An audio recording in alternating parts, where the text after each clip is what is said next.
between shareholders and board of directors, what is the shareholders' objective? Maximize wealth, get good profits, reasonable risk. Is that what you would want as a shareholder? If you invest in Starbucks tomorrow, you would want that Starbucks share price goes up. You would want to get good dividends out of that stock. You would also want that you're getting good profits, and you would want the company to take reasonable risk. You would not want Starbucks tomorrow to start trading in the cryptocurrency, right? Is that fair understanding? Mhm. If you're a shareholder. The board of director, on the other hand, let's just assume their incentives are aligned to profits. So as a board of director, the thing is, you're not a shareholder. Your money is not in the game. You anyways draw your salaries, and your bonus are linked to the share, and your bonus are linked to profits. In this situation, as a board of director, you might want to take aggressive bets. What is an aggressive bet? Maybe expanding into, let's just say, difficult territories, going into African countries. Maybe, I mean, I'm just thinking out loud, but you can, or maybe expanding into a business that doesn't seem too good, right? They can backward integrate and start making their own coffee in order to increase the sales, in order to increase their profits. So they, as a board of director, because you're in the control of business, you can end up taking risks which may not be favorable from a shareholder's point of view. So a board of director and a shareholder has a genuine conflict of interest, where shareholder would want to take risks, but reasonable risks. But a board of director, they can take any kind of risk because their incentives are aligned to this. You always remember board of directors or companies which are doing exceptional things, right? You know Elon Musk because he does those aggressive things. He takes those aggressive bets.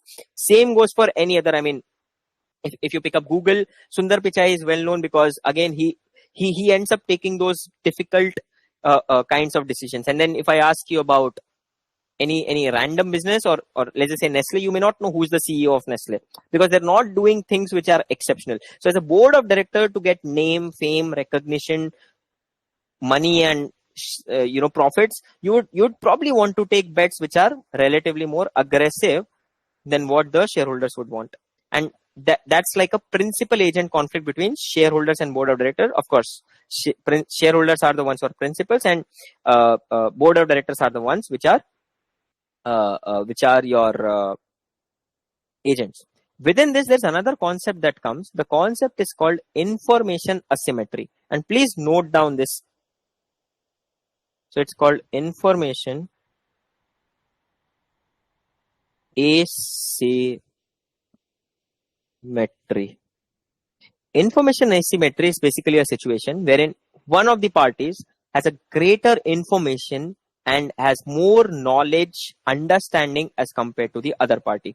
So for example, there's always going to be an information asymmetry between board and the shareholders, because I'm a shareholder in 10 companies. If you ask me, I'm not involved in day-to-day things of the company, right? So I am essentially not going to know what really is happening within the business. I'm not aware of day in, day out things of the ecosystem. So there's a big information asymmetry between what I know versus what the board of Starbucks knows. So if Mr. X owns 5% of Starbucks, and let's just say there is a board of directors here, they have more information. And this complicates the thing in terms of my discussion of information asymmetry, in terms of my principal agents conflict. Board of directors, they've been working in the company. They're the ones who've been working in the company for the past 20, 25, 30, sometimes 40 years. They understand the ecosystem. If they have a reason to believe that buying a coffee company makes sense, of course, there's a principal agent conflict over here. They may be doing it for their own benefit. They might be genuinely doing it for the benefit of the shareholder. I don't know that. Why? Because there's an information asymmetry between their understanding of the company versus my understanding of the company. So principal agent conflicts kind of gets aggravated as a result of having information asymmetry, because in certain situations, they may have greater information and knowledge as compared to what I end up having within the business. So that is again one thing that you have to incorporate within the definition in order to ensure that, sorry, there was some,